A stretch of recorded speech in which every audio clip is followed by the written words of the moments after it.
만약에 인생의 마지막 순간에 딱 한 가지를 되돌릴 수 있다면 여러분은 뭘 바꾸고 싶으세요? 오늘 할 이야기는요, 사실 죽음에 대한 게 아니에요. 오히려 죽음이라는 거울을 통해서 우리 삶을 가장 선명하게 제대로 들여다보는 방법에 대한 이야기라고 할 수 있죠. 바로 이 질문. 어쩌면 우리 모두가 마음속 어딘가에 한 번쯤은 품어봤을 이 질문이 오늘 우리가 같이 떠나볼 여정의 출발점입니다. 그리고 이 질문에 대한 답을 찾아가는 과정에서 우리는 아마 지금 당장 뭘 해야 할지 그 답을 알게 될지도 몰라요. 네, 맞아요. 이거 절대 어둡고 무거운 이야기가 아닙니다. 오히려 우리 삶을 더 긍정하고 더 꽉 채우기 위한 가장 강력한 지혜를 얻는 시간이 될 거예요. 자, 그럼 한번 제대로 들어가 볼까요? 이 모든 이야기는 호주의 한 호스피스 간호사 브로니 웨어라는 분에게서 시작됐어요. 이분이 수년 동안 정말 많은 말기 환자들의 마지막을 함께 했거든요. 그들의 마지막 말들을 가만히 듣고 기록했는데 정말 놀랍게도 그 후회들 속에 어떤 공통적인 패턴이 있다는 걸 발견한 거죠. 이게 바로 압도적으로 가장 많았던 첫 번째 후회입니다. 이건 그냥 하고 싶은 거 못해서 아쉽다 이 정도 수준을 넘어서요. 거의 뭐랄까 실존적인 비명에 가까웠다고 해요. 사회가 바라는 모습, 부모님의 기대, 가족의 안정, 뭐 이런 여러 가지 이름 아래 나 자신의 진짜 꿈과 목소리는 그냥 외면해버린 거죠. 그 삶 전체에 대한 근원적인 고통이었습니다. 처음에는 이 후회가 주로 남성 환자들에게서 많이 나왔다고 하는데요. 이젠 뭐 성별을 가리지 않는 보편적인 이야기가 되어버렸죠. 이래서의 성공을 위해서 내 아이가 커가는 모습, 배우자와의 따뜻한 시간, 그러니까 돈으로는 절대 다시 살 수 없는 그 돌이킬 수 없는 시간을 놓쳐버린 것에 대한 그런 깊은 회한인 겁니다. 다른 사람이랑 괜히 부딪히기 싫어서 갈등을 피하려고 자기 감정을 그냥 꾹꾹 눌러 담았던 분들 있잖아요. 그 결과 그분들은 스스로가 진정한 내가 되지 못한 채 그냥 중간 정도의 존재로 살았다고 느꼈다는 거예요. 근데 진짜 놀라운 건 뭔지 아세요? 이렇게 억눌린 감정들이 나중에는 원인도 모를 신체적인 통증으로까지 나타났다는 사실입니다.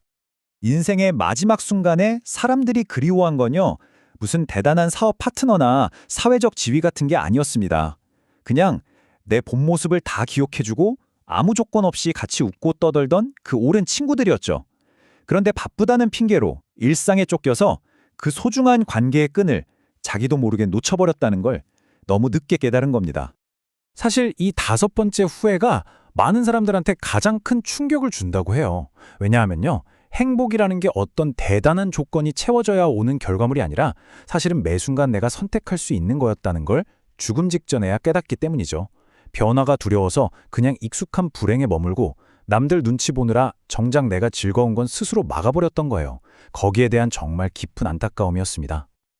자, 그런데 여기서부터 정말 흥미로운 지점이 나옵니다.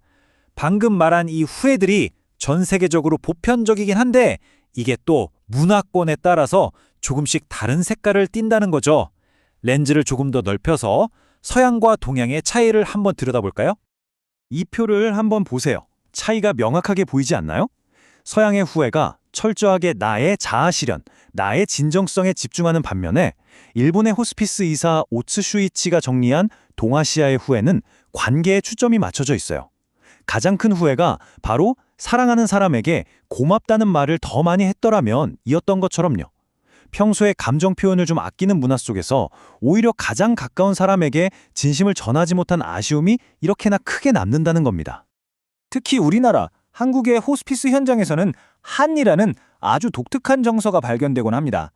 호스피스 전문가이신 김영환 교수님은 이렇게 단언하세요.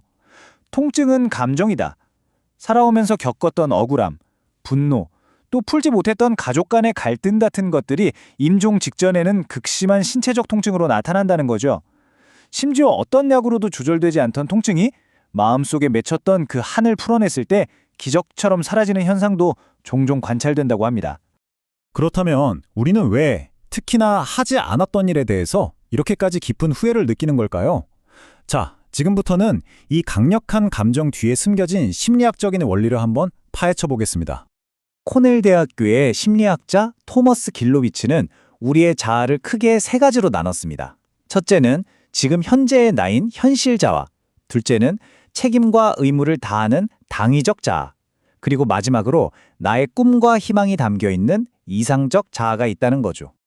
연구 결과는 정말 놀라웠어요.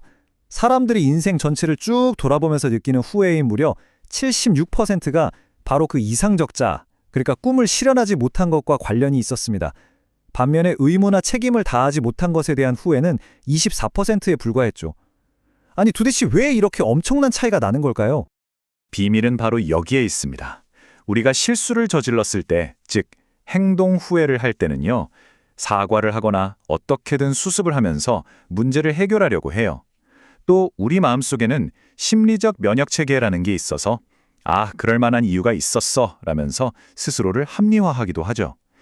근데 꿈에 도전하지 않은 비행동 후회는 완전히 다릅니다. 애초에 아무 일도 일어나지 않았으니까 수습할 기회도 합리화할 명분도 없어요. 대신에 만약 그때 내가 도전했다면 이라는 완벽하게 포장된 상상만이 시간이 지날수록 눈덩이처럼 커지면서 우리를 계속 괴롭히는 겁니다.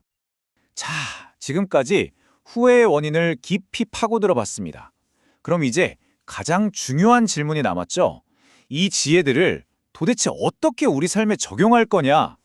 지금부터는 이 교훈들을 구체적이고 당장 실천할 수 있는 행동 계획으로 한번 바꿔보겠습니다. 첫째, 여러분의 이상적 자아를 다시 찾아오세요. 뭐 거창할 필요 없어요. 배우고 싶었던 악기, 가고 싶었던 여행지 같은 걸 적어보고 아주 작은 첫걸음을 바로 오늘 떼는 겁니다. 둘째, 핵심 관계에 집중하세요. 사랑한다는 말, 고맙다는 표현을 아끼지 마시고요. 나를 진심으로 아껴주는 그 소수의 친구들에게 시간을 쏟으세요. 그리고 마지막, 메멘토 모리, 즉 나의 죽음을 기억하라는 겁니다. 오늘이 내 인생의 마지막 날인 것처럼 산다면 무엇이 정말 중요한지 아주 선명하게 보일 거예요. 호스피스 간호사들이 현장에서 얻은 가장 단순하면서도 강력한 메시지가 바로 이거예요. 은퇴하면 해야지. 돈 좀 더 벌면 가야지. 이런 생각이야말로 가장 위험한 도박이라는 거죠. 그들의 환자 중에 단 한 명도 아, 일을 좀 더 할 걸 이렇게 후회하는 사람은 없었습니다.